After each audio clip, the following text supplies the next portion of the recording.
नमस्कार। ऐतिहासिक तथ्यों पर आधारित श्रृंखला सच का सामना में आपका स्वागत है। मैं हूं मुकेश कुमार। दोस्तों, मुगल साम्राज्य के संस्थापक जहीरुद्दीन मोहम्मद यानी बाबर को लोगों ने एक गाली के रूप में तब्दील कर दिया है। अक्सर कहा जाता है बाबर की औलाद, लेकिन बाबर कौन था? बाबर हिंदुस्तान कैसे आया? उसने यहाँ पर किससे लड़ाइयाँ लड़ी, किसके कहने पर लड़ाइयाँ लड़ी? ये तमाम चीजें हैं जो छुपा ली जाती हैं। निश्चित रूप से बाबर एक हमलावर था। उसने हमला किया और अपना राज स्थापित किया, लेकिन बहुत सारी सच्चाइयां हैं जो राजनीति के झांसेबाज हमसे छुपा जाते हैं और उनको जानना हमारे लिए बहुत जरूरी है। तो आइए आज बाबर के बारे में थोड़ा अपनी जानकारी में इजाफा करते हैं, और इसके लिए हमारे साथ जुड़ चुके हैं जाने माने सामाजिक कार्यकर्ता और इतिहास के जानकार प्रोफेसर राम पुनियानी। प्रोफेसर पुनियानी, कार्यक्रम में आपका स्वागत है। बहुत धन्यवाद। आपका स्वागत है। बहुत धन्यवाद। पुनियानी साहब, सबसे पहले तो ये कि बाबर को एक बड़े खलनायक के रूप में हमारे समाज में स्थापित कर दिया गया है। गाली के रूप में इस्तेमाल होता है। अक्सर अल्पसंख्यक समुदायों को जब टारगेट किया जाता है तो कहा जाता है बाबर की औलाद, और ये पिछले 30-40 सालों में बहुत ज्यादा हो रहा है। लेकिन बाबर कौन था, क्यों था, क्यों कैसे भारत आया? हमलावर तो था, लेकिन बहुत सारे हमलावर थे। यहाँ हिंदुस्तान में भी एक राज्य से दूसरे राज्य पर हमला करने वाले लोग थे। कैसे आप बाबर को देखते हैं? कौन उनको आमंत्रित करने वाला था भारत में? वो खुद आया या बुलाया गया? जी, ये पहले तो आपने बहुत महत्वपूर्ण बात कही कि सांप्रदायिक राजनीति के प्रचार में बाबर को एक बहुत नकारात्मक रूप में प्रस्तुत किया जाता है, और जब बाबरी मस्जिद को गिराना था तो उसके पहले से वो उस प्रकार के गंदे नारे शुरू हो गए। अब ये दूसरी बात है कि हम इतिहास को केवल राजाओं के धर्म के चश्मे से देखते हैं। वैसे देखा जाए तो बाबर भी एक राजा था जो उस समय काबुल और उस एरिया में राज करता था 16वीं शताब्दी के शुरुआत में। तो 1519-1520 के आसपास वो सियालकोट और झेलम नदी के उस पार उसने अपने राज्य का विस्तार किया। अब उस समय इस तरफ क्या हो रहा था, इस तरफ यानी जो झेलम नदी के पूर्व में और पंजाब उत्तर भारत में क्या हो रहा था, तो 3 प्रमुख राजा थे। क्योंकि अब राजाशाही कोई धर्म के आधार पे तो होती नहीं है, लोग प्रस्तुत करते हैं वो गलत है। तो एक तो दिल्ली में था इब्राहिम लोदी, और ये मेवाड़ राजस्थान की तरफ था राणा सांगा, और पंजाब में था दौलत खान लोधी।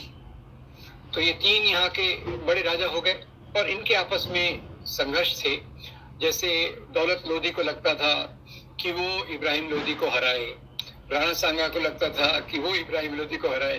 तो क्योंकि इसके पास संपत्ति के खजाने वगैरह थे आगरा में और दिल्ली में, तो इसके चलते एक तरफ से राणा सांगा ने एक दूत को भेजा बाबर के पास कि आप आइए, आप इब्राहिम लोधी के खिलाफ लड़िए, क्योंकि इसको पता था कि इब्राहिम लोधी को अकेले हरा नहीं सकता। तो उसने कहा ठीक है, इब्राहिम लोधी का राज्य जो है उसमें दिल्ली का प्रभुत्व है, आगरा पे प्रभुत्व है, तो आप दिल्ली की तरफ से आक्रमण कीजिए, मैं आगरा की तरफ से आक्रमण करूंगा, तो उसमें हम पार्टनरशिप में उसको हरा देंगे।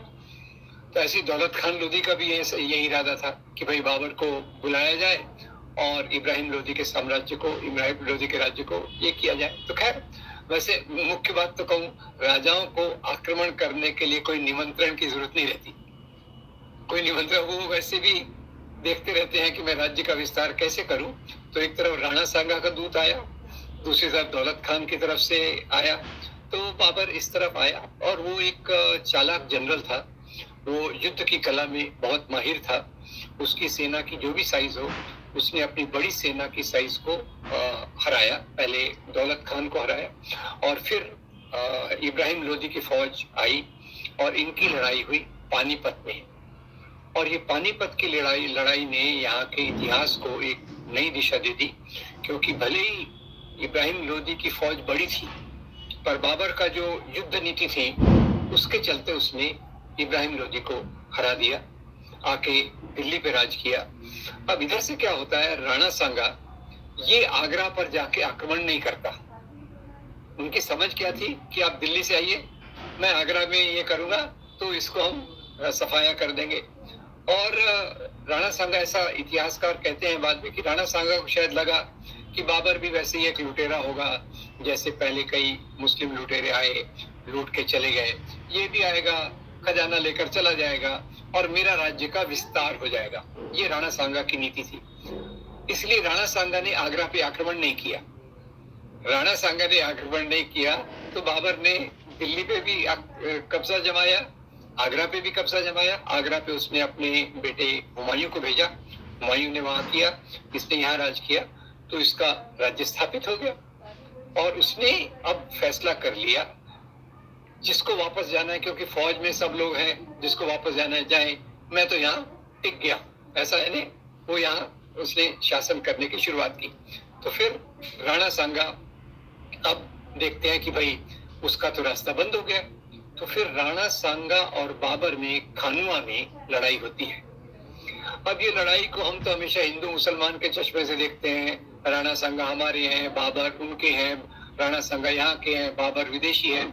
पर आप मजे की बात देखिए कि राणा सांगा की फौज में हसन खान मेवाती, ये राणा सांगा के साथ है, और दूसरी तरफ बाबर के साथ जो दूसरे लोग हैं, और बहुत सारे अफगान सरदार, ये राणा सांगा को की मदद करते हैं बाबर के विरोध में, क्योंकि उनकी जो पुरानी दुश्मनी थी बाबर की और अफगानियों की, तो अफगान उसके साथ, राजपूतों के साथ यहाँ राणा सांगा के साथ मिलते हैं। और इस लड़ाई में, खानुआ की लड़ाई भी बहुत भयंकर लड़ाई थी, इसमें बाबर ने राणा सांगा को हरा दिया और पूरा अपने राज्य का यहाँ पूरी स्थापना उसने दिल्ली, आगरा, राजस्थान के कुछ भाग, पंजाब के कुछ भाग, इसमें अपने उसने प्रशासन जमा लिया। और यहाँ वो जब राज्य कर रहा था तो एक बात उसे लगी कि भारत का जो वेदर है ये उतना मुफीद उनके लिए नहीं है जैसे कि काबुल के आसपास था, उस तरफ है।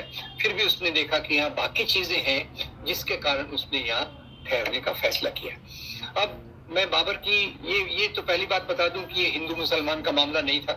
कहाँ एक तरफ राणा सांगा इसको अपने दूत को भेज रहा है बाबर को, इब्राहिम लोदी को हराने में, क्योंकि हर एक राजा का ऐसा एक अंदाज होता था कि मैं अपने राज्य का विस्तार कैसे करूं, यहाँ तक उसकी सीमित थी। और फिर अपनी फौज को प्रेरणा देने के लिए कई बार वो धर्म का इस्तेमाल करते थे। कई बार वो कहते थे कि भाई ये जिहाद है, ये धर्म युद्ध है, ये क्रूसेड है, पर ये कोई इसके लिए नहीं था कि भाई आप इस्लाम के मूल्यों को फैलाएंगे या हिंदू धर्म के वसुधैव कुटुंबकम को फैलाएंगे। राजाओं को धर्म से उतना ही लेना देना था जितना कि कई पॉलिटिशियंस को धर्म के नाम पे, धर्म के मूल्यों से लेना देना होता है। उनका मुख्य उद्देश्य सत्ता होता है। तो खैर, अब बाबर की जो बात मैं खास तौर से आपको बताना चाहता हूँ कि वो एक आज भी दिल्ली के नेशनल म्यूजियम में एक बाबर की वसीयत है, और ये वसीयत उसने मरने के पहले अपने बेटे हुमायूं को लिखी। थोड़ा मैं इसका अनुवाद करना चाहूंगा। वो लिखता है, बेटा हुमायूं, ये जो हिंदुस्तान है इसमें बहुत सारे धर्म के लोग रहते हैं। अल्लाह का शुक्र करो कि इस धरती पर राज्य करने का मौका हमको मिला है, हमको मिला है। पर याद रखो बेटा कि यहाँ जो अलग अलग कम्युनिटी है, हमको सब कम्युनिटीज के प्रति न्याय देना चाहिए, तभी हम अपने राज्य को एक सफल राज्य बना सकेंगे। और दूसरा, आगे वो जाके जो लिखता है उसका भावानुवाद कर रहा हूँ कि उस समय तक ये जो गाय का मामला था, हिंदुओं में गाय माता माने लग गई, तो उसने कहा कि गाय का जो वध है वो तुम मत होने देना, गाय का वध मत होने देना, ये बाबर कह रहा है। और दूसरा ये कह रहा है कि ये यहाँ हिंदू लोग बहुत हैं, हिंदू लोगों की आस्थाएं मंदिर में है, इसलिए तुम अपने राज्य में मंदिरों को मत टूटने देना। अब ये बाबर की वसीयत मैंने इसलिए बताई क्योंकि अभी अभी जो मस्जिद बनी, जिसको बाबरी मस्जिद कहते थे, वहां अभी प्रधानमंत्री जी ने उद्घाटन किया, और कितने आकर्षक रूप से आपके मीडिया ने उनको डिजाइनर रिलीजियस ड्रेसेस में हमको देखने को मिला। वो भी एक अजूबा था हमारे लिए। खैर नहीं, और उनके एजेंडे में मथुरा भी है, काशी भी है, वहाँ भी उनको जो धर्म स्थल है दूसरे धर्मों के बर्दाश्त नहीं हो रहे हैं। लेकिन एक जो मूल बात आपने कही कि जो राणा सांगा कर रहे थे वही बाबर भी कर रहा था। राणा सांगा भी अपने राज्य का विस्तार करने की कोशिश कर रहा था। उसका हिंदू धर्म से कोई लेना देना नहीं था, हिंदू धर्म के विस्तार से लेना देना नहीं था। और बाबर भी यहाँ कोई इस्लाम के विस्तार के लिए नहीं आया था, वो अपना राज्य का विस्तार करना चाहता था और इसलिए वो यहाँ आकर उसने मुगल राज्य की स्थापना की। और जैसा आपने वसीयत में बताया कि वो इस जमीन में रहने वाले लोगों की मिजाज को समझते हुए उनको राज करने की नसीहत भी अपने बेटे को। तो एक तो ये हिस्सा हो गया। लेकिन आपने जैसा कहा कि इब्राहिम लोधी को हराने के बाद फिर राणा सांगा से लड़ाई हुई, उनको भी उसने पराजित किया। उसके बाद क्या जो युद्ध हुए हैं वो केवल हिंदू राजाओं से युद्ध हुए या दूसरे इलाकों में मुस्लिम राजा थे उनसे भी उनकी लड़ाइयां होती रही? देखिए, सबसे शुरुआती लड़ाई तो मुस्लिम राजा से हुई, इब्राहिम लोधी। उसके पहले पंजाब में दौलत खान लोधी। और यहाँ जिन जिन राजाओं का राज्य था, एक्चुअली वास्तव में देखा जाए तो बाबर ने केवल साम्राज्य की स्थापना की। बाद में चलकर हुमायूं ने कुछ उसका विस्तार किया, अकबर ने विस्तार किया और सबसे ज्यादा विस्तार तो औरंगजेब ने किया।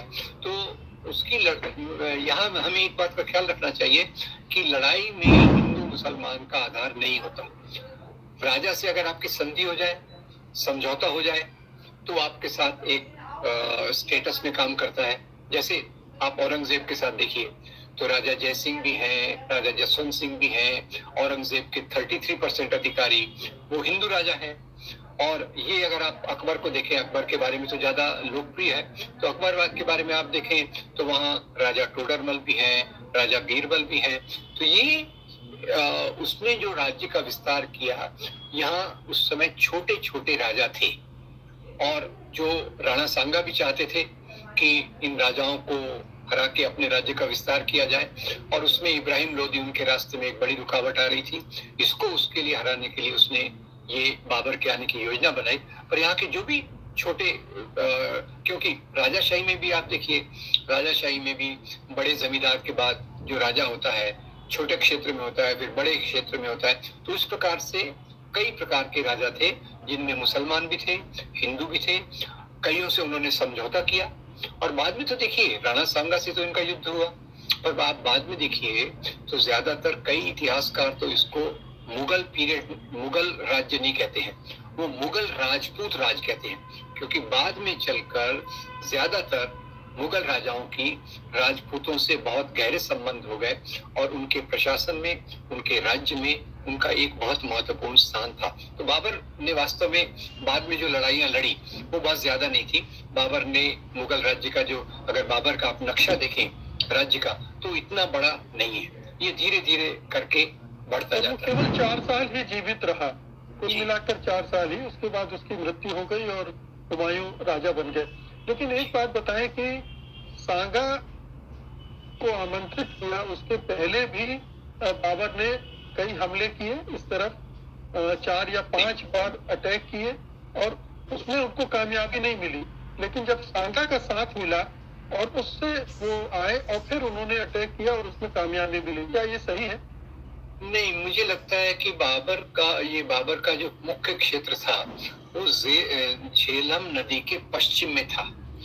झेलम नदी के पश्चिम में था और इधर उसके बाद दौलत खान लोधी का राज्य चालू हो जाता है। तो और उसका अफगान से लड़ाई हुई पहले, और यहाँ इस क्षेत्र में जिसको आज हम हिंदुस्तान कहते हैं, भारत कहते हैं, इस क्षेत्र में तो सबसे पहली लड़ाई उसकी दौलत खान लोधी से ही हुई। तो ऐसा नहीं है कि वो 4-5 बार आया गया। जहाँ तक ये इतिहास के इन संबंधों का बात आया गया नहीं, लेकिन हमले किए उसने, चाहे वो दौलत खान पर झेलम के आसपास किए होंगे। दिल्ली तक तो कभी नहीं आया वो। दिल्ली तक पहली बार राणा सांगा के आमंत्रण पर ही आया और उसने इब्राहिम लोधी को परास्त किया और फिर उसके बाद अपना राज कायम किया। यही सच्चाई है जी। बिल्कुल सही। और बाबर के बारे में और भी बहुत सारी चीजें सामने आती हैं। जैसे उसने अपनी जीवनी लिखी, बाबरनामा।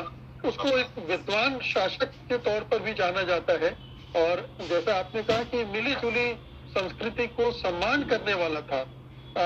बेशक उसके पीछे भी उसके राजनीति थी, अपने शासन को मजबूत करना था, क्योंकि अगर यहीं के लोगों को नाराज करके वो राज करने की कोशिश करता तो उसके लिए दिक्कत खड़ी होती, लेकिन फिर भी इतना खुला दिमाग उसके पास था।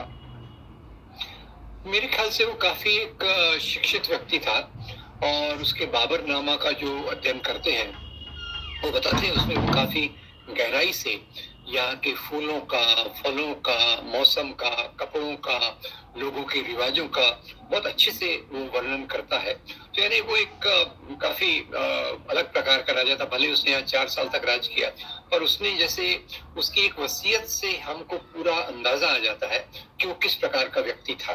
और मुझे तो यही लगता है कि ज्यादातर राजा जो सफल होते हैं वही सफल होते हैं जो प्रजा की भावनाओं को साथ में लेके चलते हैं, और जो दूसरे राजाओं से या तो संधि करते हैं और उनसे मेल मिलाप करके अपने राज्य का विस्तार करते हैं। तो उसमें बाबर को भले यहाँ कितनी भी गाली दी जाए, वो भी एक राजा था, उसकी कुछ खासियतें भी होंगी, पर यहाँ की परंपराओं का उसने पूरा आदर किया, यहाँ की चीजों का पूरा उसने आदर के साथ अपनी किताब में भी लिखा और अपने इसमें वसीयत में भी लिखा।